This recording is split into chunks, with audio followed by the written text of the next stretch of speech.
ভূগোল এইচএসের ছাত্রছাত্রীদের কাছে খুবই গুরুত্বপূর্ণ সাবজেক্ট এবং এটি একটি স্কোরিং সাবজেক্ট। যদি যথাযথ সাজেশন পাওয়া যায় তাহলে ভূগোলে 100-তে 100 ওঠে। সে কথা মাথায় রেখে আমি ভূগোলের মাত্র 16টা প্রশ্ন একটা সাজেশন তৈরি করেছি। তোমরা যদি এই প্রশ্নগুলো প্রত্যেকটি করে যাও, আশা রাখি ভূগোলে তোমাদের 100-তে 100 পেতে কোনো রকম অসুবিধা হবে না। দেখো তোমরা প্রশ্নগুলো। 1. সমুদ্র তরঙ্গের ক্ষয়কার্যের ফলে সৃষ্ট ভূমিরূপগুলি চিত্রসহ আলোচনা করো। 2. ডেভিস বর্ণিত ক্ষয়চক্রের বিভিন্ন পর্যায়গুলি উপযুক্ত চিত্রসহ আলোচনা করো। এলোভিয়েশন ও ইলুভিয়েশন কাকে বলে, এদের পার্থক্য লেখো। 3. কার্স্ট ভূমিরূপ গড়ে ওঠার শর্ত আলোচনা করো।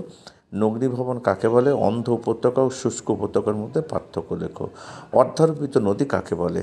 4. কাঁচামালের অভাব থাকা সত্ত্বেও জাপানের লৌহ ইস্পাত শিল্প গড়ে ওঠার কারণ আলোচনা করো। পেট্রোরসায়ন শিল্প কি একটি উদীয়মান শিল্প বলা হয়, একে উদীয়মান শিল্প বলা হয় কেন। পরেরটা হচ্ছে কার্পাস পয়েন্ট শিল্পকে শিকড় আর্গা শিল্প বলে কেন।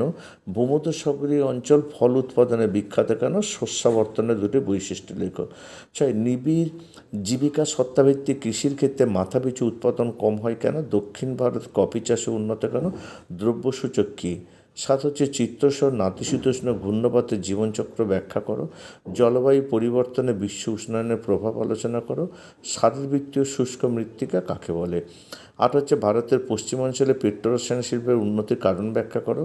বাজার ব্যাপক কৃষির গুরুত্ব আলোচনা করো। ভারতের পূর্ব মধ্য অঞ্চলে লৌহ ইস্পাত শিল্পের কেন্দ্রীভবনের কারণ আলোচনা করো।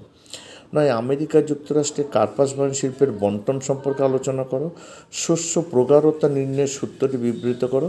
হলদিয়া শিল্পাঞ্চল গড়ে ওঠার কারণগুলি লেখো। 10 হচ্ছে নদীর পুনর্যৌবন লাভের ফলে কিভাবে নদীমঞ্চ গঠিত হয়। নদীর ক্ষয়চক্রের ব্যাঘাত বলতে কি বুঝো। 11. মৃত্তিকা সৃষ্টিতে আদিশিলা জলবায়ুর প্রভাব আলোচনা করো। মৃত্তিকা সংরক্ষণের বিভিন্ন পদ্ধতি সংক্ষেপ আলোচনা করো। 12. চিত্রসহ বিভিন্ন প্রকার জলনির্গম প্রণালী আলোচনা করো। রিয়া ও ফিয়াড উপকূল পার্থক্য লেখো। অ্যান্টিসল ও মলিসলের পার্থক্য লেখো। 13 হচ্ছে ব্রাজিলের রবার শিল্প গড়ে ওঠার ক্ষেত্রে সমস্যাগুলি আলোচনা করো। ভারতে তৈরি পোশাক শিল্প উন্নতি লাভ করেছে কেন। 14. লবণাম্ব উদ্ভিদের অভিযোজনগত বৈশিষ্ট্যগুলি আলোচনা করো। ভূমধ্যসাগরের জলবায়ুর বৈশিষ্ট্য আলোচনা করো। দুর্যোগ ও বিপর্যয়ের পার্থক্য লেখো। শ্রীলঙ্কায় লঙ্কা চাষ উন্নতি লাভ করেছে কেন।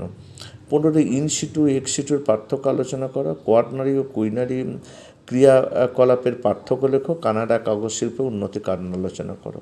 16 হচ্ছে মাইক্রো ম্যাক্রো পরিকল্পনা অঞ্চলে পার্থক্য লেখো। ব্যাঙ্গালোর ইলেকট্রনিক্স শিল্পে উন্নত কেন। ত্রিকোষীয় মডেল সম্বন্ধে যা জানা লেখো। সবুজ বিপ্লবের প্রভাব আলোচনা করো। যদি তোমার বন্ধুরা ভূগোলের সাজেশন না পেয়ে থাকে তাহলে অবশ্যই তাদেরকে শেয়ার করে জানতে সাহায্য করবে। আজ এই পর্যন্ত, আবার দেখা হবে অন্য কোনো ভিডিও নিয়ে।